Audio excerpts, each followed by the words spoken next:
मेरठ की मुस्कान के बाद जयपुर से खबर सामने आई और जयपुर के बाद अब उत्तर प्रदेश के औरैया जिले से खबर सामने आ रही है। यहां प्रगति यादव चर्चा में है।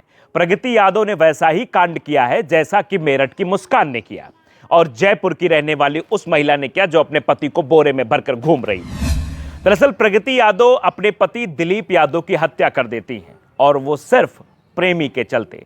शादी के महज 14 दिन बाद प्रगति यादव अपने पति की हत्या कर देती हैं और उसके बाद प्रेमी संग फरार होने का पूरा प्लान बना लेती हैं। न जाने समाज इस देश को क्या हो गया है कि लड़कियां प्रेमी के चक्कर में अपने पतियों का गला घोट दे रही हैं। आज के दौर में जो लगातार पतियों के अंदर दहशत बनी हुई है उसको देखकर यह समझा जा सकता है कि क्या हो रहा है। ये जरा आप तस्वीर देखिए, ये वीडियो आपकी स्क्रीन पर है।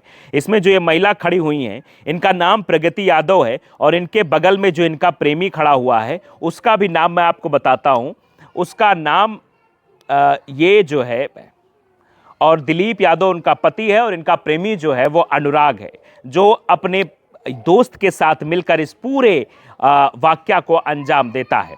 प्रगति अनुराग 4 साल से रिलेशनशिप में थे मगर शादी दिलीप से हो गई। प्रगति ने अपने प्यार को पाने के लिए 7 जन्म के रिश्ते को भी चुटकियों में खत्म कर दिया और फिर अपने प्रेमी के साथ मिलकर अपने पति की हत्या कर डाली। और पहले तो हत्या की साजिश रची गई हुई। महज 14 दिन शादी को हुए थे। दिलीप को शायद इस बात का इल्म न था कि वो शादी नहीं बल्कि अपनी मौत लेकर अपने घर में आ रहा है। बारात लेकर खुश होकर दिलीप पहुंचा था प्रगति के घर, लेकिन प्रगति को वापस लाते वक्त जिस तरीके से प्रगति का माइंडसेट था वो शायद दिलीप उसका अंदाजा नहीं लगा पाया, इसीलिए दिलीप को काल के गाल में समाना पड़ा।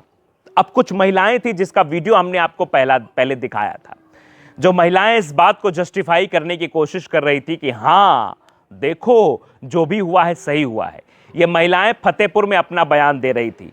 फतेहपुर उत्तर प्रदेश का ही एक जिला है और फतेहपुर से कुछ दूरी पर ही औरैया पड़ता है। कानपुर के आगे जिला जो पड़ता है वो औरैया है और औरैया की यह घटना है जहां की प्रगति यादव ने इस तरीके से कांड किया है। अब आप जरा समझिए और सोचिए कि समाज हमारा किस दिशा की ओर जा रहा है।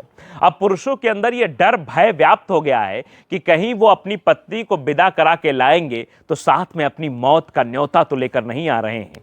वो अपनी मौत लेने तो नहीं जा रहे हैं क्योंकि बारात वापस आते ही साजिशों का दौर शुरू हो जाता है। और जिस तरीके से मुस्कान ने किया कि ड्रम में भरकर उसके ऊपर सीमेंट से कर दिया, उसके बाद तो ड्रम भी चर्चा का विषय बन गया है। उसके बाद जो वीडियो सामने आ रहे हैं वो मुस्कान को कैसे जस्टिफाई कर सकते हैं। मुस्कान किस तरीके से अपने पति की हत्या करने के बाद भी अपने प्रेमी के साथ डांस कर रही थी, अपने प्रेमी के साथ होली का त्योहार मना रही थी, घूम रही थी, ऐश कर रही थी। उसके वीडियोस देखकर कहीं से नहीं लगता कि इसने किसी की हत्या की है और किसी और की नहीं बल्कि अपने प्रेमी की हत्या की है, क्योंकि पहले वो जो पति था वो भी इनका प्रेमी था। कई सालों से अफेयर चल रहा था, उसके बाद ही सौरभ की शादी मुस्कान से हुई थी। लेकिन फिर भी मुस्कान ने दूसरा रास्ता चुना, साहिल के साथ जाकर सौरभ की मौत का प्लान बनाया और फिर मौत के घाट उतार दिया। अब ये कारवां कहां जाकर रुकेगा इस पर सभी की निगाहें जरूर टिकी हुई हैं। एक के बाद एक ऐसे वाकया ये बताने समझाने के लिए काफी हैं कि पुरुषों में डर का माहौल आ गया है। अब लड़का शादी करने से भी डरेगा, सहमेगा कि कहीं वो शादी करने जा रहा है या अपनी मौत की तारीख लिखवाने जा रहा है। फिलहाल आप इस खबर से क्या ताल्लुकात रखते हैं और आपकी क्या प्रतिक्रिया है, हमें ज़रूर बताइए। नमस्कार।